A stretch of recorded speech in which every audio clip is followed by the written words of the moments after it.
Hello, this is Horror Chatter, and today Tylil finally speaks. He has been accused of assaulting a young lady at a after a war show party, and he is cussing out people. He is the Clover Boy. So let's hear him defend himself and find out what really happened by his words.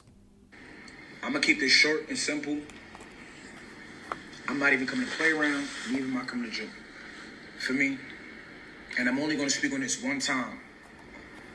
Literally only one time. I'm not gonna double back. I'm not gonna repeat myself. I'm saying everything one time and that's it. So if you hear or chat, I ain't gonna lie, I really can't even believe I'm talking about this. Genuinely. I really can't even believe I'm talking about this shit. Hold on.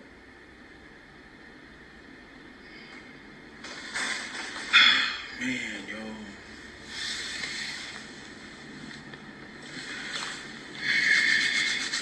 Let me give y'all some facts, and I got some evidence to show y'all. Chat. My silence does not mean I'm guilty. My silence was intentional. My team has already sent Jordan a cease and desist, and we are also moving forward with a lawsuit for defamation. Sexual assault is no joke. Any real victims of sexual assault deserve to be believed and protected. And that shit should be taken serious. Jordan has claimed that she was sexually assaulted at the Stream Awards after party. That did not happen. Everything was cool that night. Jordan originally left the after party and came back because Jordan misplaced her phone. Not because it was taken by me. When I was leaving the Stream Awards after party, Jordan seen me and my hairstylist getting in the Uber. Jordan asked to get in the Uber. She was not lured. That was Jordan's own choice to come to my hotel in the Uber. She was not lured or forced. These are real facts. We got to the hotel. I offered Jordan a ride home. Jordan asked if she can use the bathroom upstairs, and I said okay. Everything after that was consent. Everything that happened after that was consent between two adults. She was not coerced. She was not forced or pressured. It was a mutual agreement between two adults.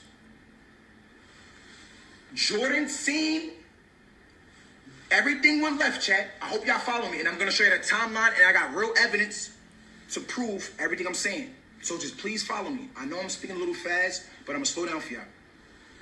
Everything went left when my partner called. The moment my partner called, Jordan started acting crazy. She got really aggressive. And she was acting weird. She made me uncomfortable.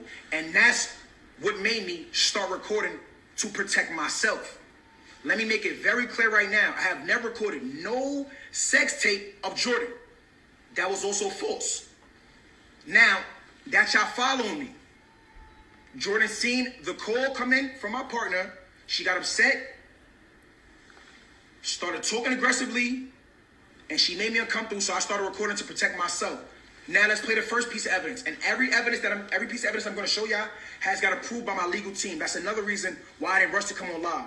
Because it's a legal matter, and sexual assault is not a joke, and that shit should be justified in the courts and not on social media. So let me show y'all the first piece of evidence. Take it off emote only. Chat, listen. Here's the first piece. I've never had a one-night stand in my life. What is a one-night stand? Like after the party type shit, when you first meet someone, you want to talk to them. So that's what we just had. Did we just have a one-night stand? No. As long as we cool, no, that's not a one-night stand. Mm-hmm. I said, as long as we speak loud, it's not a one-night stand.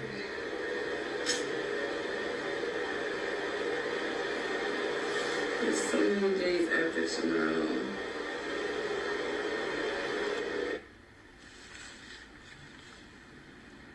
That's one piece of evidence. After a while, Jordan wanted to leave. So what did Tylil James do? I got her an Uber, a Toyota to be exact. I requested Jordan a Toyota. Jordan left the hotel room. Jordan came back when she realized it was a Toyota. She banged on the door and demanded a black truck. Her words verbatimly after she demanded a black truck was, do I look like the type of bitch to ride in a Toyota? Get me a black truck. Me being a gentleman, I got her a black truck. But wait, I also got the receipts to that. Because they say you're innocent until proven guilty. No. You're guilty until you prove your innocence. And that's what I'm going to do. Because this is my image. This is my fucking life. So that's what I'm going to do. I'm going to show evidence. I'm going to show facts. I got receipts. Fuck you talking about. Now, the first, boom. December 7th, 2025. At 8:04 a.m., chat, I got Jordan a Uber. Remember, Jordan is a victim now. She claims she was sexually assaulted. So you trying to get away from me as fast as possible. So if I call you a Toyota, a fucking scooter, a Rebel, you're trying to get away from me as fast as possible. It shouldn't matter what car you get home in. You're just trying to get away from this person that bothered you. So you say, I called her Uber. She didn't want to get a Toyota. I canceled it. Boom. Let's take this down.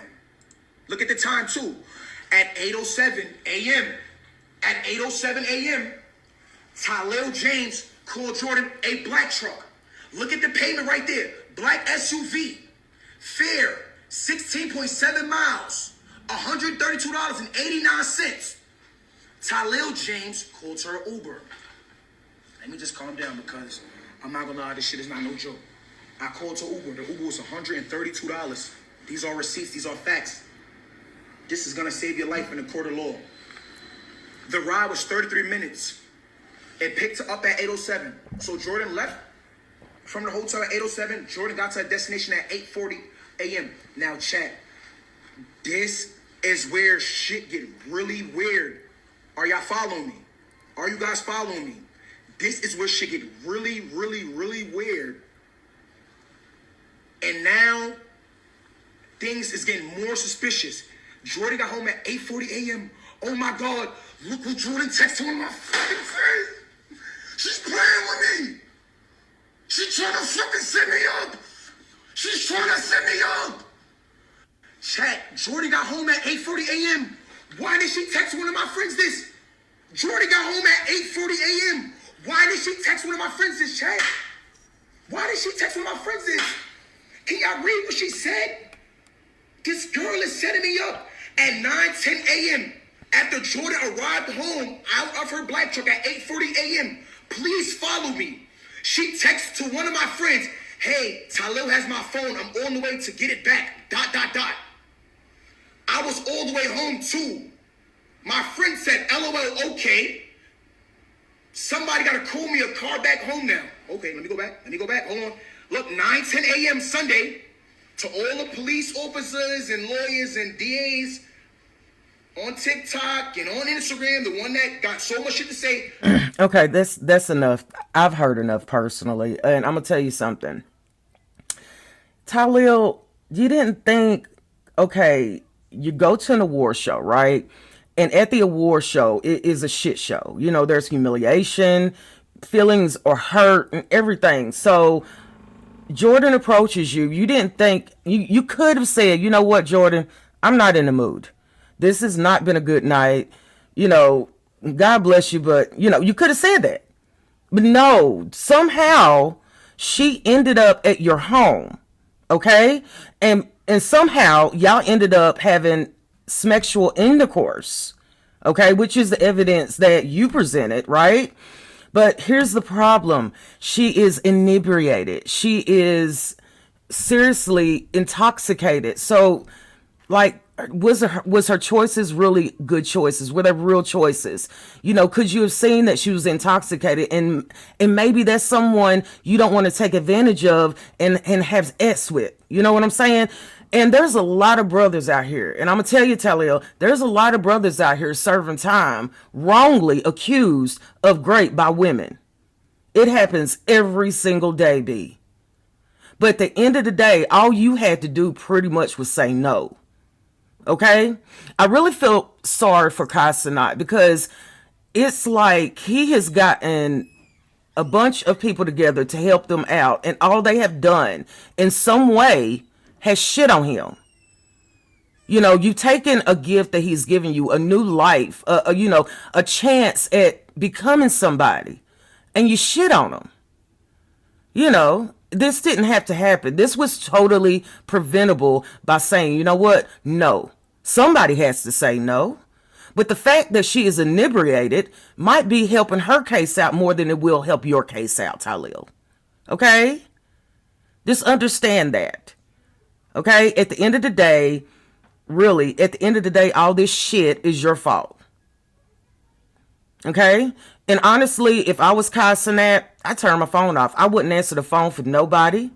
And I would continue my life, continue to do what I'm doing, whether that's fashion, whether that's movies, whether that's writing or whatever, because guess what? You can't help everybody. Let that be a lesson to your kids. You can't help everybody. Sometimes when you're on top, you got to leave other people at the bottom. Okay? And that's what this is. This is seriously the downfall of the Clover Boys and Kai Cenat.